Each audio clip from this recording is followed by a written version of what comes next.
Hello, everybody. Welcome to the Tim Gaither Podcast, Wrestling Wednesday. My guest today is Frank Jasper. Frank Jasper is also known as Brian Shute from the movie Vision Quest. There's not a wrestler alive who doesn't know this movie, and I'm really looking forward to talking to him, so let's bring him in.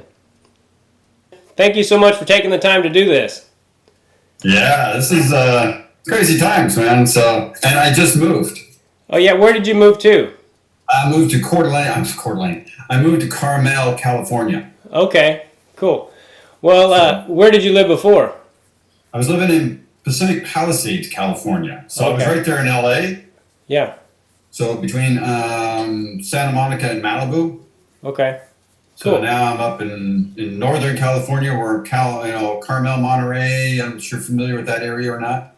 A little bit, not really, but what made you decide to move? Did your business? Yeah, we had wanted to move about since 2005.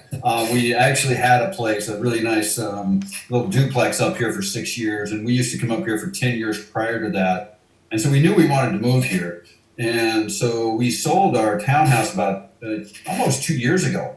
Okay. And when we sold it, our intention was, hey, let's move to Carmel. This is where we want to retire. This is where I want to finish. This is where I want to live when we're done working. So I wanted to come and establish a place, but we had some challenges. My wife's daughter passed. Oh, gosh. So we kind of took some time there, and then our dog passed, and then coronavirus hit. And so we've just been on a setback, but we finally just said, we're pulling the trigger in the middle of a pandemic. And we just got out of LA, and they shut it down again. So, it's been, we found this beautiful place up here, and the air is just amazing, and people are less stressed. Yeah. That's the two things why we love the location, and because of those two other factors, we wanted to kind of make a change. How do you mean they're less stressed? Just everyone's more laid back there? Or? Yeah, in LA, everybody thinks, LA so like laid back, but no, it's like everybody's trying to get somewhere and get something, and anytime it's different. Yeah. Because if somebody approaches you on the street, you're thinking like, okay, what do they want from me? And here, everybody's just like, hey, how you doing?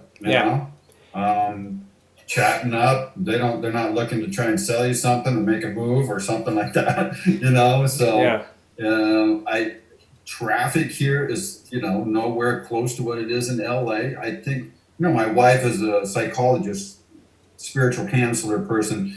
And one of the things she was getting, so many of her clients' biggest stress were just logistics, getting from here to there, traffic, getting back, getting their kids, moving them over, Yeah. It's not like that. Everybody's got time and can get to things. You can get to everything here fairly quickly, and it's just not that crush of humanity here. Yeah, I tell people all the time that the weather's enough reason to move here, and the traffic's enough reason to move away, because it can be super stressful.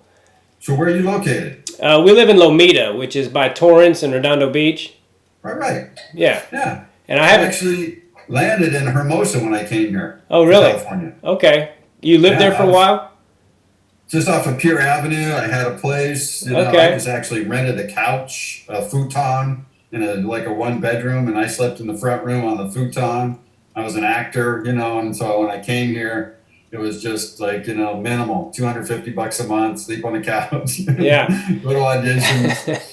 Well, I can't tell you how much I appreciate you doing this. I started wrestling when I was about 7, and my friend and I, Derek Lane, who's since passed, but we used to, every time State would come around, we would get Vision Quest and watch it again. And it's one of those movies that nobody who knows anything about wrestling hasn't seen it. And I read something you said last night about it standing the test of time, and it sure has. It still gets you fired up. Do you get fired up at all when you hear the song Lunatic Fringe? Oh yeah, every time. Yeah. So, and I have to say, even just crazy for you when I hear it, just a flood of memories come in. Yeah. Because it just, has been such a big part of my life. Yeah. And it's given me as much as I feel like I've given back. Yeah. So I did this where I moved and I became an actor, and I was just here working, and then, just got burnt out. So then I went back into healing arts. And for the last 25 years, my wife and I have had a clinic in Pacific Palisades, and that's all I've been doing until the 30th anniversary.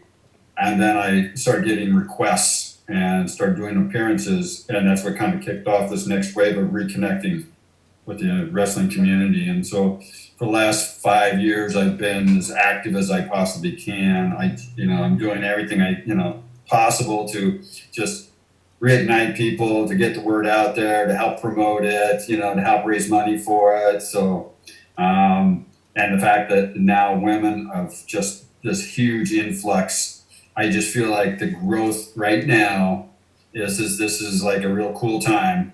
And it's nothing like we've seen in the past. Like, you just got 50% more women, wrestlers, participation in their families. So I think it grew, I want to say 27 to 28% in just the last year. Wow. Because of the women, and like 3 to 4% because of the men's. So I think that they've kind of pushed each other, and there's been more activation because of that. So yeah, my wife and I went to the World Championships when they were in Vegas, and that was the first time I'd really ever watched women wrestle. And man, they were great. They scrapped so hard. It was so fun to watch them. How did you end up becoming Shute? Because that was your first time acting, right? So, are we started now? Are we recording? Yeah, we're starting to record. Yeah. Okay, I wasn't sure. No, I'm sorry. Okay, so how did I start? Well, I was attending Eastern Washington University. I was the athletic trainer for the wrestling team. And so I was in the wrestling room, and one of the wrestlers who was in the movie as an extra, his name is Thiefel. He had been wrestling at Eastern and took that semester off because he got this role in Vision Quest as a wrestler and an extra. And he's in a lot of scenes. He's in the wrestling scenes. He's in the classroom scenes. So he had this gig, and they were paying him to wrestle. And so any college student is like looking to make some money. And so he didn't wrestle that season. He got, went and worked in the movie. Well, he popped in to see what was happening in the wrestling room, and I was sitting there, and he started talking about the movie, and I said, I heard that you're in the movie. And he said, they're paying me to wrestle. I think it's just amazing. It's a lot of fun. He said, oh, by the way, they're still looking for somebody 6 foot tall, muscular build that can wrestle. And he goes, that's you. He says, you got to go. You got to check this out. And I was like, no, I went back to reading my books, and he just kept talking to me. And he finally says, no, just call her. She's really a casting agent. She's really cool. Just give her a call. And so I finally scheduled a time, went to see her. I went in, and I thought, well, okay, if I can make money, because I was paying for my own education at the time, if I can make enough money to, finish up my college degree, and I can see how a movie gets made, and I'll just be an extra in this movie, that would be really cool, right? Yeah. So that was my thinking going in for the first audition.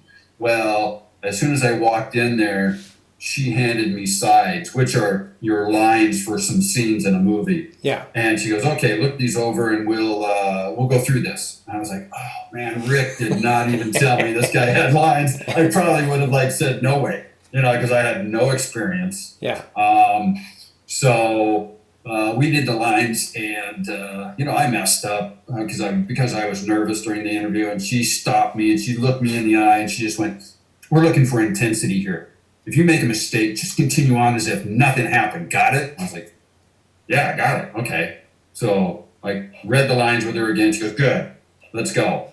And so she called the director up, and she says he wants to see you. I was like, oh, okay. So we walked over to his office. I walked in, and he goes, okay, you know the lines. And he takes the sides out of my hands. And I just had to trust that there was some kind of because when you're reading something, you don't memorize it as well. Right.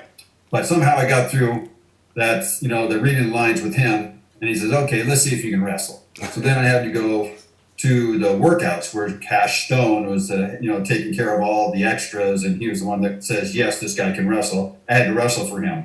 So I went to a 2-hour practice. I hadn't wrestled in about 3 years because I was at Eastern Washington. But just before I went to Eastern, I actually got to wrestle with the college team in Pasco. My little brother, who's 2 years younger than me, had a friend named Chris Blake that got a scholarship there. And so I was on unemployment at the time because they just shut down all the nuclear reactors. I was an iron worker on the nuclear reactor plant down there in Tri-Cities. And so he said, well, like, if you're not doing anything, I really need somebody my weight. He weighed 190. He was a 190 weight pound wrestler. And so he said, I need somebody my weight that I can wrestle. So I just showed up to practice. So I wrestled with the team for that season. And then he ended up winning NJCAA. I think it's the junior college national, their championship. Right. He won at 190 pounds. Okay. So I was really happy for him. But that was the last time that I wrestled, and then 3 years later. So I had proved that I could still wrestle. And Coach Cashstone was like, yeah, he can wrestle. That's good enough after 2 hours of just sweating and brawling in there with these guys. Then I had a couple more auditions where I had to read. I came over. It was a final reading because the producers, Peter Goober and God, what's the other guy's name? Is it John Peters? John Peters. Peter Goober and John Peters were flying down with a wrestler that the LA casting director had found and that they had seen and they really liked. And the director had seen me and really liked me. So I had to prove to the producers that I was a better choice than this guy that they were bringing down, who had acting background, who was a really good wrestler, and he was in great shape. His name was Frank Zagarino. Okay. So I came in and before I even walked into the office, Harold Becker comes out, meets me in the hallway, and he goes, okay, now when you come in there, I want you to be totally focused and so intense that nothing's going to take you off track. Got it? And he goes, smack! And he hits me on the side of the face. And I just grinch my teeth and I go, got it! And he goes, that's what I want. So then he goes back in there. And then I come in with that attitude. And so I do the scene in front of the director and the producers and the casting director from LA. And then we walk out and she says, okay, now we got to go over to where they're shooting downtown LA or downtown Spokane because Cash Stone still has to sign off on this guy to see whether he can wrestle or not. So we went on where they were shooting, and they had a big mat already laid out there and it was all lit up. And so they took a break from what they were shooting and came over and the cast surrounded the mat. And Frank Zagarino and I got on the mat, and then Cash Stone would call out different moves, and we went back and forth, and we basically had a wrestle off for the role. Oh, yeah. And then after that, I sat there for about 5-10 minutes, and John Peters came up and he goes, okay, you got the role. Nice. And he says, yeah, I'm going to cut your hair. I'm going to bring it tight. I want you to look really aggressive, yada, yada, yada. And that was the beginning of my acting career, which even when I was shooting the movie, I just thought it was like, oh, okay, so I have a character. He's got a few lines. I had no idea that this was going to be this character that was so built up, and that scene, the iconic scene where I'm carrying the log and I'm walking up the stadium stairs. To me, that just gives that character so much power and just credibility and, hits that awe factor and just a very cool scene. Yeah, that was the first scene that anybody got to see shoot, right? Right. It was just a huge buildup, and then you get to see this guy. Yeah. So. Yeah, my dad was always like, that log's styrofoam. I'm like, I was like, I don't think it's styrofoam, but I was wondering how heavy was that thing? So it was lightened up, but it wasn't styrofoam. So they somehow took a log and they kind of just lightened it up a bit because, you shoot the scene over and over. You shoot it from a far angle. You shoot it from a close angle. You shoot it from their perspective. And you have to do close-ups. And so you're there all day shooting this with this log. So, it wasn't as heavy as it would have been if it had been full. The hardest thing was that you have to reach behind your head here and put it up on your, and then try and do a, conversation with somebody. I actually got to carry a log last year in it was a fundraiser for World Wrestling Foundation, in which I brought a log that this guy named Corey Scott created, which he has Shute training logs. So this guy creates these by hand, Oh, cool. scrapes them, puts ropes on the ends, these really cool logs. So we did a raffle for that, and Randy Couture actually bid on it, and so he won, and all that money got donated to wrestling. So that was one of the coolest things I've done lately with a log. Yeah. Every time I've seen that movie, I wondered, like, did you ever get close to falling on your face? Because, like you said, if you fall forward, you're just screwed. Yeah. It's luckily I didn't have any problems with the weight, because when I was a bodybuilder, so you may or may not know, I was a bodybuilder, and when I got cast in the movie, I was weighing about 215 pounds. Okay. And so they were shooting in 2.5 weeks. They had cast this role twice before. Neither guy worked out, so they were really cutting it close. And they were, this big pressure to get this guy cast. And so when I got the role, then they basically said, you need to lose some weight to be closer to Matthew's weight. And I'm looking at this, I'm looking at the script and going, 168 pounds. Are they freaking crazy? I haven't seen 168 in years, So I just ripped it down. And in 2.5 weeks, I lost 25 pounds. How did you do that? So, how did I do that? Yeah. Okay, well, there's a complete flip for me in regards to, I was in a bodybuilding mode, which meant that I was into power eating. I would eat at least 6 eggs for breakfast, and pancakes and bacon, and at least several platefuls of food for breakfast. I ate at the university, commons, their food commons. Okay. So I just bought a season pass because it's all you could eat. So I was just powering out at every meal, and like my dinner would consist of 5 platefuls of food. Wow. I would do a plate of spaghetti. I'd do a plate of chicken breasts and thighs. I'd do a plate of spaghetti, chicken breasts and thighs, and then finish with a plate of spaghetti. And I didn't know what greens were, so those weren't part of my old program. But I was gaining weight, and I was lifting weight, and I was training like 3 days on, 1 day off, and it was like it was just all of my focus. Besides, I was taking pre-med. I was in the athletic training room. I had to put in 4,000 hours, and then as soon as I finished with my studies, I'd go to the gym and I would train until like 11 o'clock, and then crash and get up at 6:30 and do it again. So that was where I was when I got cast. So what I went down to was egg whites for breakfast, and then I would have lunch, and it would consist of a salad and a can of tuna and a squeeze of lemon. Okay. And that was my last meal of the day. And then I would get on an exercycle and I would ride for an hour, a stationary bike. So it absolutely cannibalized my whole, I could feel at one point that just my delts were just being broken down, the protein. So for energy. Yeah. And they were just aching. So and I got down to, I actually went into the Human Performance Lab and did a water weight where you dunk underwater, and I was at 4% body fat. Wow. At that time, which is not healthy. And it wasn't, that way of losing weight is not healthy either.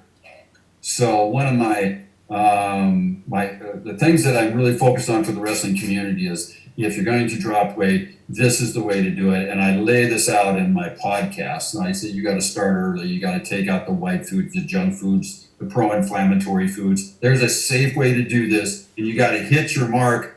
At least, start 2 months out. You got to be stabilized 2 weeks before your first match. And then you want to be below your weight so you can eat and drink into every match. Yeah. That just makes sense, right? Yeah. So that was my big push there. Yeah, I'm glad to see that, the premise of the movie is that Loudon loses a ton of weight, and I'm glad to see that the sport is kind of getting away from that, because when I was wrestling, it was kind of like, it's what everybody did, and we didn't do it in a healthy manner at all. Right. I wrestled for 2 years in college, and some of those guys would cut so much weight that it was just, it's part of the reason I didn't end up wrestling the last 2 years of my career. And I looking back on it and all the student loans I had to pay just for 2 years of school, I wish I would have just sucked it up and done it. But yeah, people don't realize how difficult it is to cut weight and to keep doing it and all that stuff. Are you glad to see that the sport's gotten away from it a little bit? Well, exactly. There's still some of it there, and that's why whenever I do a podcast, this is one of the, the primary focuses I try and make. I don't want to hear. I just don't want to hear. When I go into this, was at an appearance up in Aptos last year, and this kid, it was a tournament, and this kid came up to me and he goes, I'm just really lightheaded. And I said, what have you had to eat today? He goes, I've had like 3 almonds because you had to cut weight. And I was like, I don't want to hear that, man. I want you to do your work. I want you to eat and drink in. I want you to be at your best. How can you do that and perform at in a tournament and expect to do 3, 4, or 5 matches and actually function at a high level? It's just not possible. Yeah. So absolutely, there's been a trend, but there's still a lot of people that are still doing that. And at that same tournament, I still had a father come up to me and say, God, my son just gassed out. We've been working on his cardio, and we thought we had it all together. I said, well, so what's his diet like? What did he eat? Oh, he didn't eat anything for breakfast before that. It's like, listen, man, you can't do that. Yeah. He's doing fine with his cardio. You got to feed the body, feed the body, feed the brain. Yeah. Now, if your brain doesn't have juice, you're going to not think, you're not going to react. You're just going to, second and third round, you're dead anyway. You have no endurance. So absolutely, we got to change this. This is, everything is got to lean toward eating and drinking into every match. Yeah. What do you mean eating and drinking into it? Well, it means you have 3 pounds that you're not, that you have, so you can drink and hydrate. You can have a breakfast, 2 hours before, and you're not worried about, I'm stepping on the scale. Am I going to make weight? Yeah. So you've got 3 to 5 pounds that you're easily going to, be able to consume some nutrients.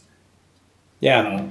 My son's only 2, and I don't know if he'll want to wrestle, but I'm definitely not going to let him cut weight. Just whatever he weighs is what he's going to wrestle. Unless you get to like the world class level or maybe NCAAs, there's no reason to do that. And now you can't cut that kind of weight in college because you'll get your butt kicked because it's like a 2-hour weigh-in. So right. When I was in college, it was in the 90s, and like 2 kids died in a week, and that's when they changed all those rules. Because especially those 118 pounders, I mean, good Lord, they weighed like 145 and they would cut down to 118, and it was just crazy. So did you outweigh Loudon in those wrestling scenes? I really don't know how much he weighed. He's slightly taller. So the ironic thing is I was sucking weight. I was crashing. I was like cutting weight like his character was, only it was me in real life. He was trying to put on weight. He was taking supplements, and he was working out with a trainer. He had a specific guy there that was helping him with his nutrition. And so he was doing everything he could to gain weight, and I was trying to drop weight. So I think that we ended up right around the same weight. I got to believe that he is about like that. He looked great in that scene where he's jumping rope before he comes out. Hit the spotlight over his head. I think that he did a really good job considering he hadn't wrestled before this. And you know how long it takes to get your wrestling kind of kinesthetic awareness and know that which move you got to hit and a counter. And it takes at least a year or 2. Yeah. And he had to do it in 6 months. Yeah. Yeah, and when you I wrestled for 14 years, but when you haven't done it in a while and then you go back, you feel how rusty it is, and it's all timing and all that stuff. So I think that's hilarious that he was the one, supposed to be cutting the weight, and it was actually the reverse. Yeah. And it's just a different. There's like 10. There's like running, cardio, but there's also wrestling cardio. So it's like if you haven't wrestled in a while, you have no cardio, you have no endurance. Yeah. So you just got to get back, and you just got to get into wrestling, or you got to get into running, or you got to get into doing something that challenges that. But wrestling has its own form of, endurance that you have to attain after just through going, just being on the mat and wrestling again. Yeah. So you were what, like 21 when you filmed that? Actually, I was 26, and so was so was Matthew. Nice. And Linda Fiorentina was 27. Okay. So, but I had blonde hair, I had light skin, and I looked pretty young. So I don't think it was a stretch. Like sometimes people look like, boy, that doesn't look like a high school. Well, and physique-wise, you're not going to meet too many guys with my physique in a high school level. You'll see them in college level. You know who Brucky is? CJ Brucky? I don't know his first name, but Brucky is. I think he was at Princeton. Princeton, but I Okay. think he moved. I think he transferred. Okay. So Brucky did a version. Their team did a version of the stadium scene. It's the best video version of it that I've seen. And so Brucky played my character, and I have to say, like, you know, he looks like my character. So you know Okay. that in a college level, you're going to meet guys like that, but probably not too many at the high school level. Yeah. But you had wrestled before. You wrestled. You started in high school. Yeah, I wrestled for 3 years in high school. My senior year, I did not wrestle. I kind of wish I would have, but looking back, it would have been really cool. But I ended up switching and going to tennis because in Coeur d'Alene, you don't have any outdoor tennis courts or indoor tennis courts, and it snows there during the winter. So I had to travel with the college, and North Idaho College, which is right there in Coeur d'Alene. I traveled with the team over to Spokane during the winter instead of wrestling to play with the team. And I ended up getting a tennis scholarship to North Idaho College. So Awesome. I did well, but I don't know if you know, but North Idaho College is one of the top junior college wrestling colleges in the nation. They've won the national title many times. Oh, cool. So I mean, it was just crazy. Like it's right there under, right there in my sphere, but I didn't tap into it. Yeah. How did you do then in high school? I was okay. I wasn't great, and I was small. I have to tell you, man. I was 105 pounds as a freshman. Okay. When I graduated, I would have wrestled 155. Okay. So I was learning, and had no strength in the beginning. I was just a little runt, really. And so that was part of why I also got into bodybuilding, because I didn't want to be small. I didn't want to be scrawny. So it was one of those little Charles Atlas things where I'm going to get big and strong. Nobody's going to mess with me. And, Yeah. And then I fell in love with the sport. So I fell in love with training, and then walking out of there and just feeling like I'm in a state of bliss after I worked out. Yeah. Did he ever tell you why you landed the role over the other guy? No, I didn't. I didn't get why. He just walked up and he said, "Okay, you got the role." Well, you know what I have to say? John Peters did tell me. He says during this process, every time I looked over to you, you just glared at me and gritted your teeth, and he says, and I just knew that you were going to be the guy. So if there was anything that was the difference, that's what he said anyway. So I have to take it. Yeah. No, you did a great job. I mean, even now when I watch it, I don't believe you smiled one time in the entire movie, and you looked meaner than hell. You certainly did a great job in the role. Well, listen, when you're starved down 25 pounds in 2.5 weeks, you're not a happy man. Yeah. It didn't take me much, but with anything, I have this thing that kicks in if I'm in competition or if I'm just even training. I'm a different version. I'm pretty laid back, and I'm friendly, and I like to joke around. But when it comes to competition, it's like it flips. You flip a switch. Yeah. It's like Mike Krause says, it's your better version. It's your tougher version. It's your a little bit meaner, aggressive version steps onto the mat. Yeah. When you're off the mat, then it's like you're relaxed. Yeah. You don't have any issues. You can chill. Yeah. Most of the best wrestlers I know are all super nice people off the mat. They say Dave Schultz was a super nice guy, but then he would rip your arms off when you got on the mat with him, and then afterwards he'd, be your friend again. Exactly. And that's what I love about the sport. Some of my best friends were people that I wrestled, and then, especially if we had a close match, like my friend I was telling you about, Derek. First time we wrestled each other a couple of times, and then we just became best friends, and we became like inseparable. And that's part of what I love about, the sport. Have you ever read the book Vision Quest? I did. And I noticed that the ending is different. I don't know if you've read it, but it ends when he's like opening the door to go out to wrestle against Shute. That's right. Where the book ends. So of Okay. course Hollywood, they need to have like the Rocky finish, and so they kind of took it a little bit. They did a little bit of, glamorization of it, and so that you have that moment. But Yeah, I remember that now because I did read the book, but it's been several years, and all I remembered was that it was different a little bit, and that like in the book, I think Shute and Loudon knew each other, like loosely, I believe. It's been a long time. I'd like to read it again now that I'm talking to you. yeah, no, it's been 30 years since I read it at least. Yeah. So yeah, I don't have a strong recollection there either. Did, But I do, Terry Davis, the guy that wrote it, I still stay in contact with. okay. Now I just call him up, check in on him, see how he's doing. Thank him for writing this, writing the story and, creating this whole genre. And he's writing a new book called Swain's Son.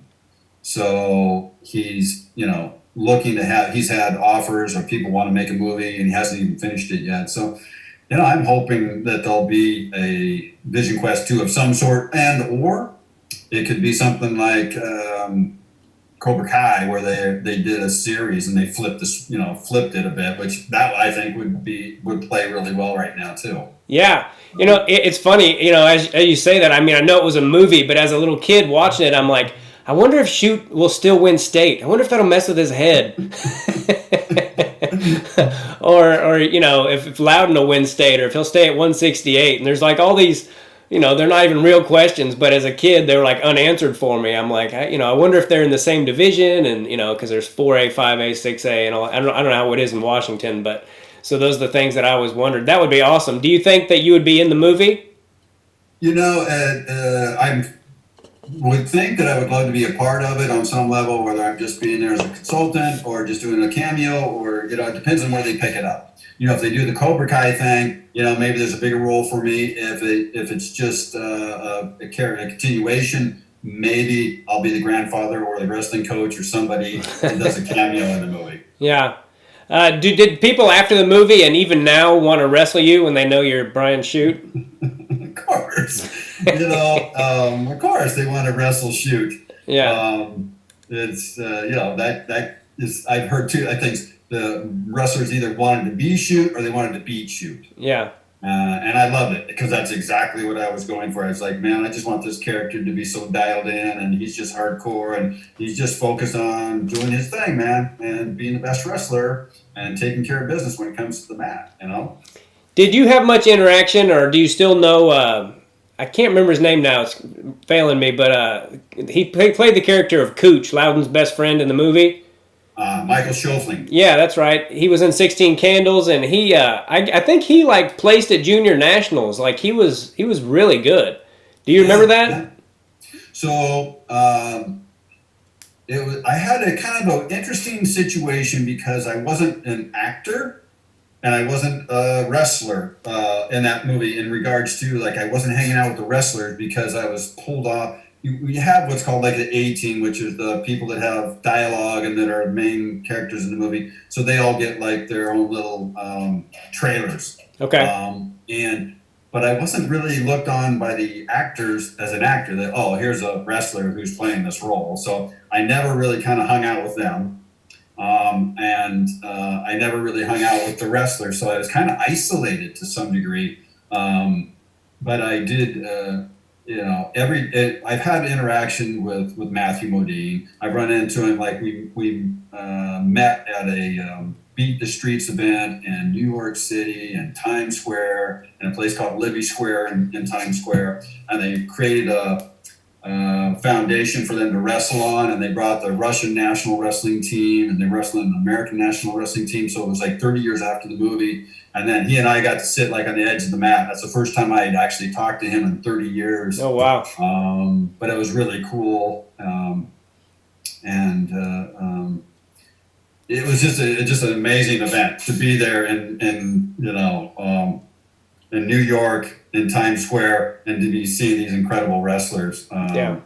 And to be a part of that and to help raise money for that as well, because that's what we were there to do. So he's a pretty cool. Also, just to let you know, Michael Schofling, from what I understand, kind of went into retirement and went into countryside out in Pennsylvania and started doing woodworking. And I've heard through the grapevine that he's kind of working with the wrestling team. Oh, cool. As coaching, but the town really protects him because he doesn't want to be bothered by anything. Okay. Really interesting segue and connection was that I was living in Pacific Palisades with I had a clinic there. And so I went over to the high school to just check in on the wrestling team. Well, the coach at the time, his name is Steve. I can't remember Steve's last name. Actually was Michael Schofling's roommate in college. Okay. So Michael Schofling was, on a wrestling team. Was that he had a scholarship, and because of what you said, I think he won a junior national championship of some sort. So he knew how to wrestle, and so it was just really cool to see. It's a small, as you know, it's a brotherhood, and it's a tight brotherhood, and like you said. Yeah, you can be adversaries on the mat, but eventually, as you get older, you really look at that as people that pushed you and that were in the battle. It's almost as you were in the battle together and sometimes against each other. But everybody kind of looks at each other as a fellow warrior, a fellow wrestler, brotherhood, Yeah. tight group. Yeah, and nothing bonds people like cutting weight together. Like I had friends on my high school and college team that, some of the stuff we did was just ridiculous to make weight, and nothing bonds people like that. I still have friends that I talk to, and the wrestling community's been great. Like the people that I've reached out to do this podcast, a lot of them, they get right back to me and they're like, sure, I'll do it. And it's cool now that there's not that competition. I can talk to people and be like, yeah, I was scared of you, or whatever. And it's really cool. Do you have a best memory of making the movie? What was one of the coolest things was has to be the final match, because they brought in over 1,500 extras, and so when you shoot it, it feels kind of realistic. Okay. And you shoot through different scenes, and you're trying to be very aggressive, so it felt almost as if I was in a real match to some degree, because the crowd was responding, and okay. We got to do it under the lights, and we wrestled for almost 18 hours for 3 days in a row, and then for 8 hours 2 more days to shoot that one, I don't know what it was, 3 minutes, 4 minutes, final scene. Yeah. Final wrestling match. Yeah, I was going to ask you about that. If there was an audience in the, I didn't know if you guys did the wrestling scenes and then they brought in the crowd, but they were all there for the whole thing, huh? They would be there the entire day, and they would have to get up for each, cheer and, scream. And they were there long days, man. And so most of the people were donating their money to charity that would be they bust a bunch of people in from Coeur d'Alene, actually where I grew up, in Coeur d'Alene. Okay. So I saw a lot of people that I recognized from school. Nice. Is it hard to fake a wrestling match like that? Because I thought the scenes in Vision Quest are great. And I loved the movie Foxcatcher, but I wasn't super impressed with the wrestling scenes in the movie, but Vision Quest was great. It looked very real. Was it difficult to kind of fake a wrestling match? Well, it was very choreographed. We spent some real. I worked with Cash Stone and another wrestler, ex-wrestler of his, and we choreographed the whole final wrestling match. Okay. Then it depends on the two wrestlers, and there was a few times where I was trying to push Matthew up onto his feet, so it looked, if you really look close, you'll see that I'm kind of doing that. So I'm happy to say that for the most part, it looks like we're really wrestling, but there are times when I'm trying to help him to make it look even more realistic. Okay. But it was, when you get into it and you go, when you throw that head and arm out of bounds, that was real, and when I did the scene, the part where I do the body slam, I slam him on the mat. Yeah. The director says, "Hey, do we want to get you somebody to fill in for you for this?"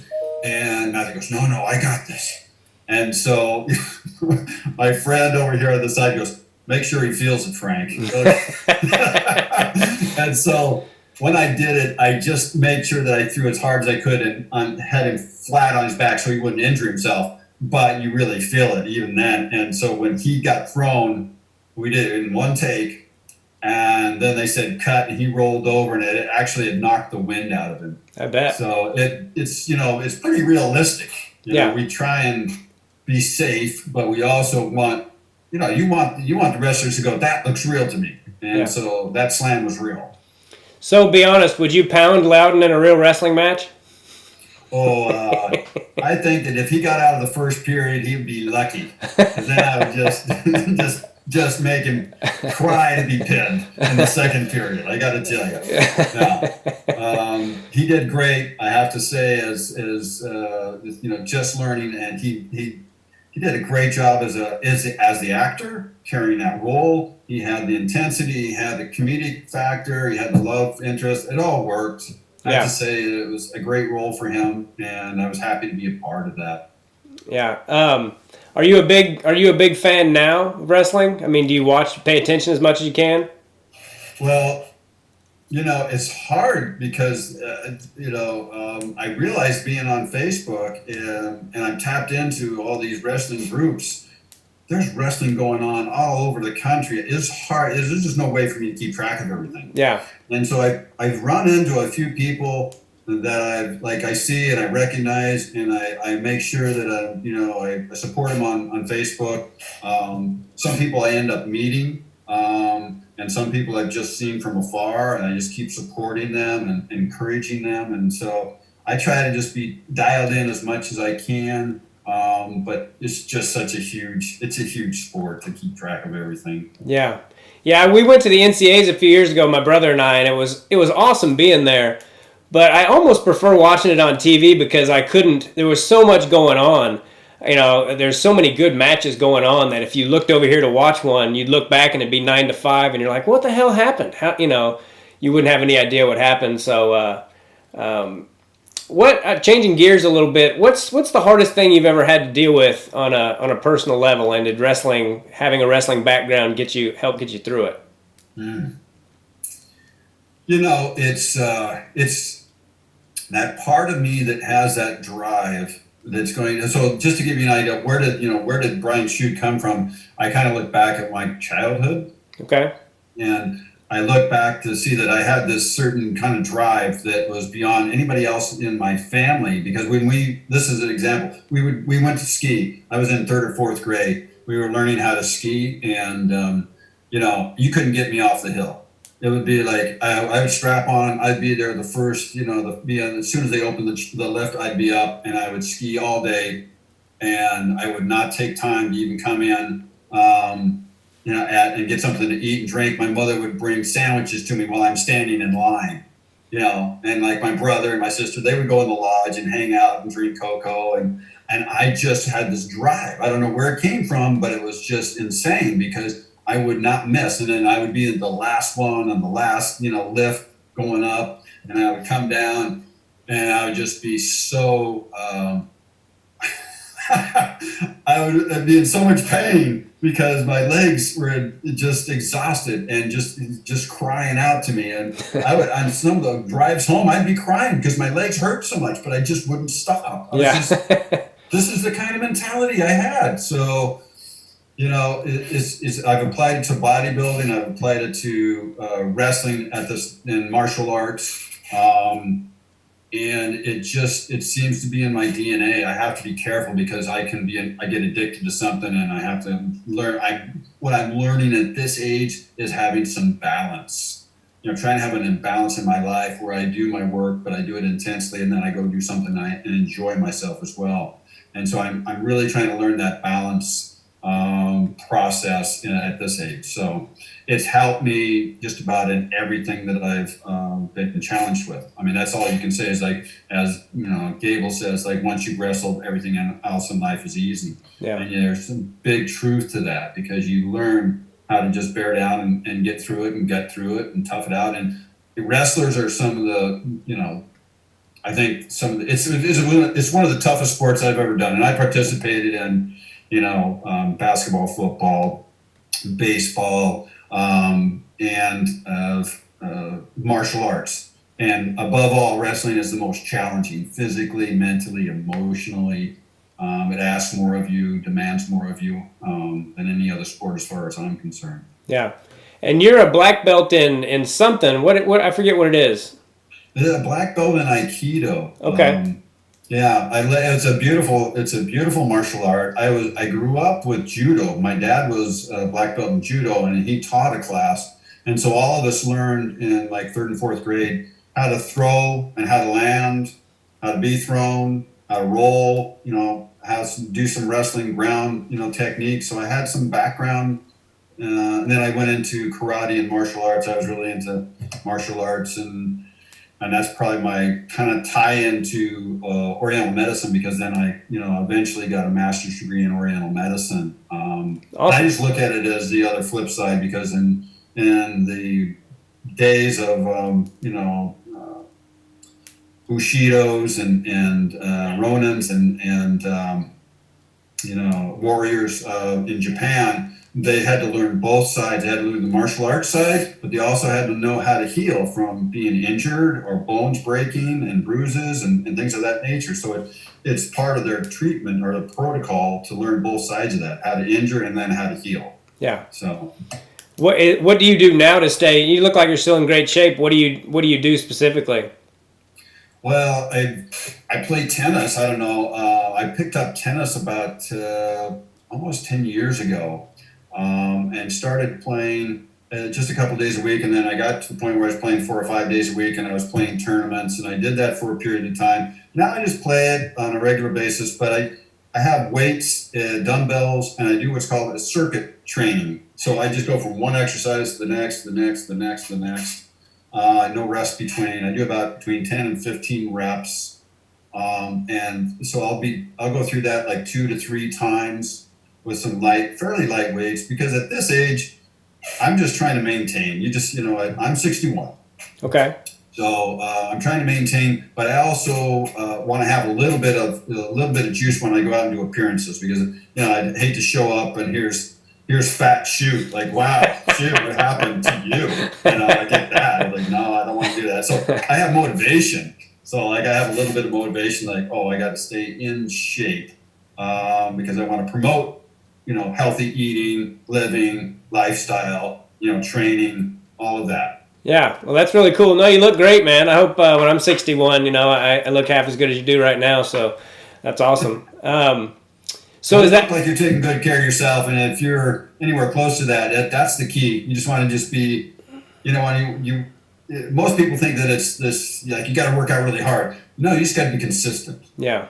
And they're finding that like this window of around 70%. You don't need to like max out every time. Like, this is the thing I have problems with CrossFit. That CrossFit has this incredible following. Yeah. But they push really hard. They lose a lot of times trying to hit personal records. They lose their form. And when they lose their form, they have a high potential of injury. And so I say, if you're going to do that, I want you to retain your form. As soon as you lose your form, then go on to the next, exercise. But stay focused, have good form, protect your body, man. It's like, so what? You hit a PR, you tear your shoulder up, now you're out of business for like 6 to 8 weeks, and it may never be the same. Yeah. Yeah, I try to exercise quite a bit, but now I've done P90X a couple times, and there's I forget the second workout, but it's plyometrics, and it's really difficult. And the last time I did it, my knee, every time I would go to do one of those squats, there was this twinge, and I was like, you don't have to keep sucking it up and doing it. If this is hurting you, don't do it, But that wrestler mentality is like, you're being a wuss, Right. But you have to at some point realize, like, it's like you said, it's better to be able to continue to do it than it is to push yourself to the point of getting hurt. Because I'll be 46 in May, which will be here before I know it, and time goes so fast, and it seems like people when they don't take care of themselves, they're like, oh, I'm getting old. I'm like, well, you're getting older, but you're not really taking care of yourself either. Like, when's the last time you tried to touch your toes? All that kind of thing. What is it that your business is specifically? What do because you and your wife work together, correct? Yeah, I was an acupuncturist, and I do clinical nutrition. And so I actually can do that at a long distance as well. So I have a program if people want to get that specific support, then I send them forms, they fill it out, I do an intake, I talk to them about everything that they're eating, I talk to them about diet and lifestyle, so that's exercise and movement as well, and just the way they're thinking and what they're doing. But nutrients can really make a big difference. And if their reflexes, which I do check in on their reflexes of their body, and those are nutritional reflexes, and if they're missing something, man, just adding a few nutrients can make a big difference. And it's not just hitting the right nutrient, but it's hitting the right therapeutic dose. And it's called the hormetic effect, because everything has, like if it's a microdose, it has this impact. And as you get on the scale higher and higher, you get a therapeutic dose. And then after that, if you're still taking more products, doesn't mean it's better. It means that now your body's struggling, and now it becomes toxic if you're taking too much. Okay. That's with everything. I don't care what you put in your body, even if it's water. There's a therapeutic dose. There's somebody that died by trying to guzzle a gallon or 2 gallons of water in a short amount of time, and it killed them. Wow. So everything has a therapeutic dose. Everything has a hormetic effect. And so my goal is to work with patients and athletes. I'm working with a NCAA champion right now, just dialing in his nutrition and just being really specific for him. Cool. Because we're all different. We're just as different outside as we are inside. So you need to be specific with their nutrition. You're going to take maybe more amino acids than maybe somebody else, depending on how hard you're working and what your metabolism is doing. Okay. So I really kind of detail it for each person. Okay. Can you tell us who that NCAA champion is? I try and keep my patients anonymous. Okay. So I'm gonna keep it as that. Okay. Let's just say, I'm just gonna keep it as that for now. Can you at least tell us if they're still wrestling, or are they a former NCAA champion? No, they're looking to hopefully have a season this year. Okay. Yeah. Yeah. He's wrestling for Rutgers. Okay. Yeah, that's it. Narrows it down a lot. Yeah. There's only 2 guys. Yeah. I think I know who you're talking about then. I won't say his name, but I will say that I love the guy. Big fan of watching him. And this is another question you don't have to answer, but do you have an opinion about all this COVID business that's going on? Is it with a medical background? What do you think? So man, where do you want to enter in? So my podcast, I do a nutritional podcast every Friday. It's produced by Competitive Edge. I signed with this company. Just so you know, they just dropped a whole, Shute collection. So you can go to compedge.us/Shute, and you can pick up my whole collection that they created there at Comp Edge. So what they did is they produce a nutritional podcast that I do once a week, and it's about 5 minutes, 3 to 5 minutes long. Okay. And my focus was like, hey, let's bring quality nutrition awareness to the wrestlers. We didn't get it when we were younger, but now we have this big reach now. You can reach all the way across the country through Facebook and all these social medias and Instagram and things like that. So we have this opportunity to reach out and touch as many wrestlers, get them on the right track, hopefully, give them some new ideas and to what is the healthiest way to eat. That is where I was headed, to just optimize your nutrition for performance. Okay. Well, because of COVID, I spent most of the time saying these are the foods you need to avoid. They're pro-inflammatory, they're junk foods, they're white foods, they're over processed foods. You're going to do that anyway to lose weight, but you do it so it doesn't cause inflammation in your body, because that's the key issue with this. Is it has this this storm that is inflammation that happens, the cytokine storm as they call it. So you want to take all those foods out. Okay. And you want to bring in the foods that support the body and fortify the immune system, high in antioxidants like blueberry, raspberries, blackberries, green teas, and kiwi, and asparagus has super high amounts of glutathione, and broccolini, and actually broccoli sprouts have sulforaphane, which is this really cool nutrient that really extends longevity. It's one of the best ones for that. So we talked about all those foods to include then I gave an actual specific podcast about here's the nutrients that you can basically, these are the foundation of what you can add that will fortify your immune system. So if you do get it, you might not get it, or if you do get it, it's going to be a short response and turnaround. Okay. So I've gone through that. It's complicated. They don't know enough. They don't know everything about this. Yeah. The vaccine isn't something that's going to take it away completely. As far as I understand it, it will reduce your side effects. Okay. So it isn't a complete answer. But I also still recommend that you follow social distancing, that you wash your hands frequently, and wear a mask. I mean, I hated that it was politicized. It's destroyed this ability to work as a team across the country so we can get through this. China, I have a friend that lives and works in Shanghai. He's a guy that I went through Aikido together. We got our black belt test together. Now he's in Shanghai working for a company there. And he says, Frank, we're back to normal here. I go, really? Because they don't have a vaccine. Yeah. They just did what we talked about. They did the social distancing. They wore their masks. Everybody was checked in and out of every business with a temperature. Everybody had a contact tracing app. So in case somebody got sick, then they knew everybody that was exposed. So they would shut that down. They were back to that. If we had that kind of commitment, we might not be where we're at right now. Yeah. And if going forward, if we can just slow this process, because this is like an escalation. It's 3 times what it was months ago. It can make a big difference as well, how we come out of this. And as wrestlers, man, if you're not following those, guidelines, you're just being stupid. You're hurting the sport. I don't care, where you're from, what, background you are. You're hurting the sport if you're not following those rules and regulations. We don't want to be the reason that wrestling clinics and tournaments get shut down. It's got to be something outside of us. Right. So we want to be, proactive in that regard. Okay.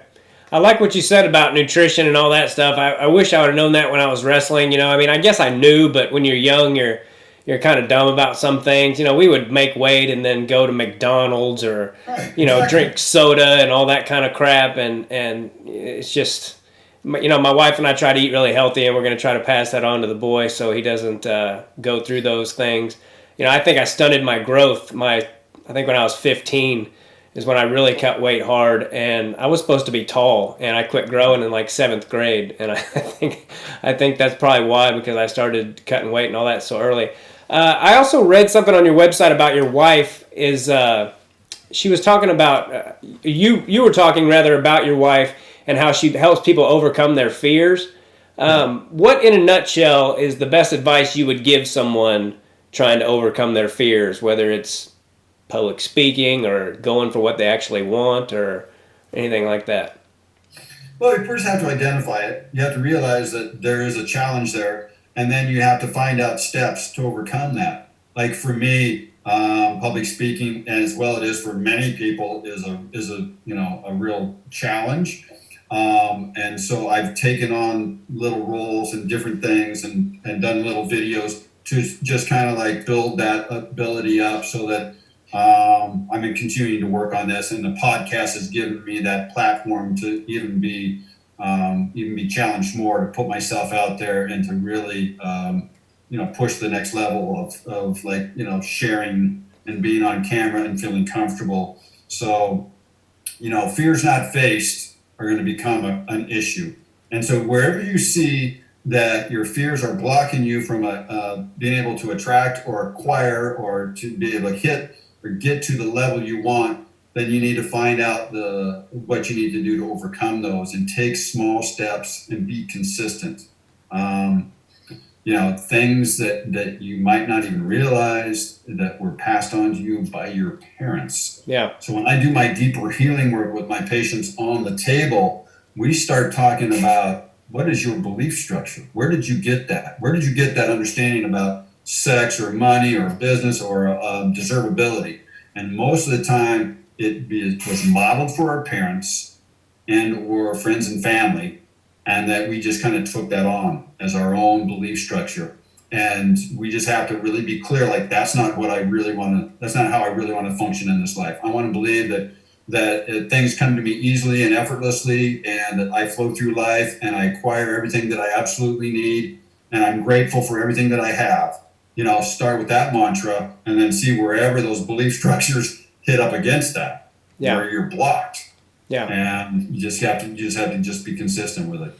Yeah, being grateful is a huge thing. Like, I do comedy for a living, and you're the 26th wrestling podcast that I've done, and I always get a little bit nervous before I do them. And what takes away the nerves is I just tell myself how grateful I am. Like, I've known you since I was 7 years old, and it was a little nerve-wracking this morning. I'm like, I'm going to talk to freaking Brian Shute, and I just had to tell myself, like, how cool that is. It's nothing to be like nervous about. He's just a person, and you're going to talk to him and find out some cool things about the movie. And so being grateful is huge in my life. And the older I get, the more I realize it takes away a lot of those burdens. I won't keep you on here. Attitude and gratitude, brother. Absolutely. I won't keep you on here all day, but is there anything else you would like to say or pimp, for lack of a better word? Like, okay. So besides the Comp Edge collection, which is at compedge.us/shoot, I also have a website that says shuteshirts.com. That's SHUTE shirts with an S.com. Okay. And there I have these retro shirts. Nice. So this was what we developed in order to help, have something to sell at these events where we were promoting, and then donate. I donate a lot of my money to different wrestling programs. I've been really working to support the Arizona, Navajo wrestling team there in I think it's Window Rock. Okay. Arizona. I met a gentleman there who, wrestling coach Mark Hillis, had been there working, trying to raise their awareness and get these kids, some self discipline and really try and, give them something to fight for and something to be proud of. Cool. And it's unfortunate to see a lot of places in a lot of wrestling communities where they're struggling to put shoes on these kids, or these kids don't have enough for socks. And so I'll send bundles of socks off to them. So whatever they can do to, if they see anything on the site, please buy that. That extra money will be sent off to different wrestling organizations. I do send shirts and singlets out that I sign so they can auction it off. So I do that as well. And I do appearances. So just know that I'm available, and not right now. Yeah. Because it's just not smart to travel right now. Let's face it. Yeah.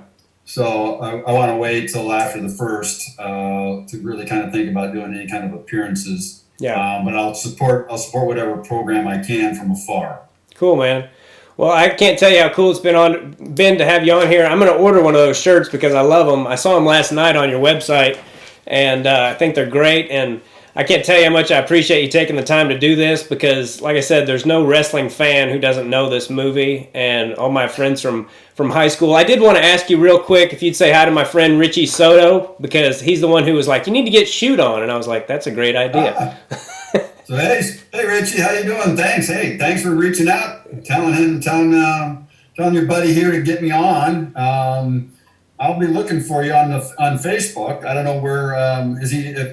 Tell him to hit me up. Make sure he PMs me so that I know we're connected. So. Okay, I will. He'll get a huge kick out of that. And there's also one other guy who I don't really know him, to be honest with you, but he messaged me through Facebook, and he asked me if I would ask Shute to give a shout out to his son Tage Scotchney, who just went 12-0 at Santa Fe Trail Middle School. He wants to be a state champion someday, and so I was like, sure, I'll ask him. He seems like a great guy. So Tage, man, well, 12-0, man, you're on a roll. Keep it going. It's just continue to grind. You just got to continue to grind, show up, do your thing. Everything will take care of itself. But congratulations on the 12-0. That's brilliant. Cool, man. That's really cool of you to take the time to do that. And hope you guys enjoy your new home, and give your wife my best, and tell her very sorry about her loss, and God bless all of you. Yeah, man. I appreciate it. It's I just lost my mom about 2 days ago. Oh, My mother wow. just went in. Yeah, my mother was in hospice and she just passed away. Man. So this. I look at it as a transition. I love her. I love her that that she was able to be in home, and my sister was there when she transitioned. And yeah, listen, you just have to make the most of every moment. Be what COVID has done for all of us is it's kind of done a giant reset. Like, okay, so what's really important? It's friends and family. It's the people that are close to you, the people that you rely on, people that support you. Those are the ones you want to just continue to acknowledge and stay in touch with, and don't let slip away, and keep those friendships, going. Take care of yourself, take care of your family. That's it. Yeah, I love that you say she transitioned, because I don't think this is it for us personally. No, I come from an understanding that I just think that we're transitioning. We're just like walking from one door to another, and I put on this earth suit, and I'm here for a period of time, and I come here to learn my lessons, and I hope that I make it a better place than when I came in. I mean, that's all I can ask is, like, did I impact? Did I support? Was I kind? Was I, did I, you know, create more positivity while I've been on the planet? And if we're all doing that, I think that then we're heading in the right direction. Yeah, absolutely.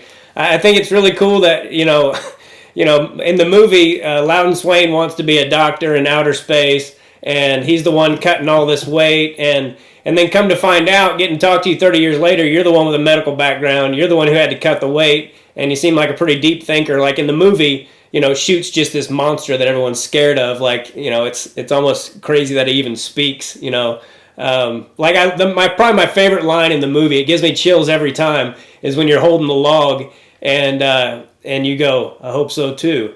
Yeah. Just saying it, I got chills. It's And a brilliant scene. I love that scene. They couldn't have done it any better, as far as I'm concerned. Set that up because they yeah, just did this huge build up, and yeah, then you got to see this scene, yeah, and you just shake your head like, oh, geez, and they just walk away shaking their heads. yeah. It was awesome. I remember when he goes, "Hey, shoot!" and Cooch goes, "Careful, Loudon." Yeah. Well, and so listen, that's like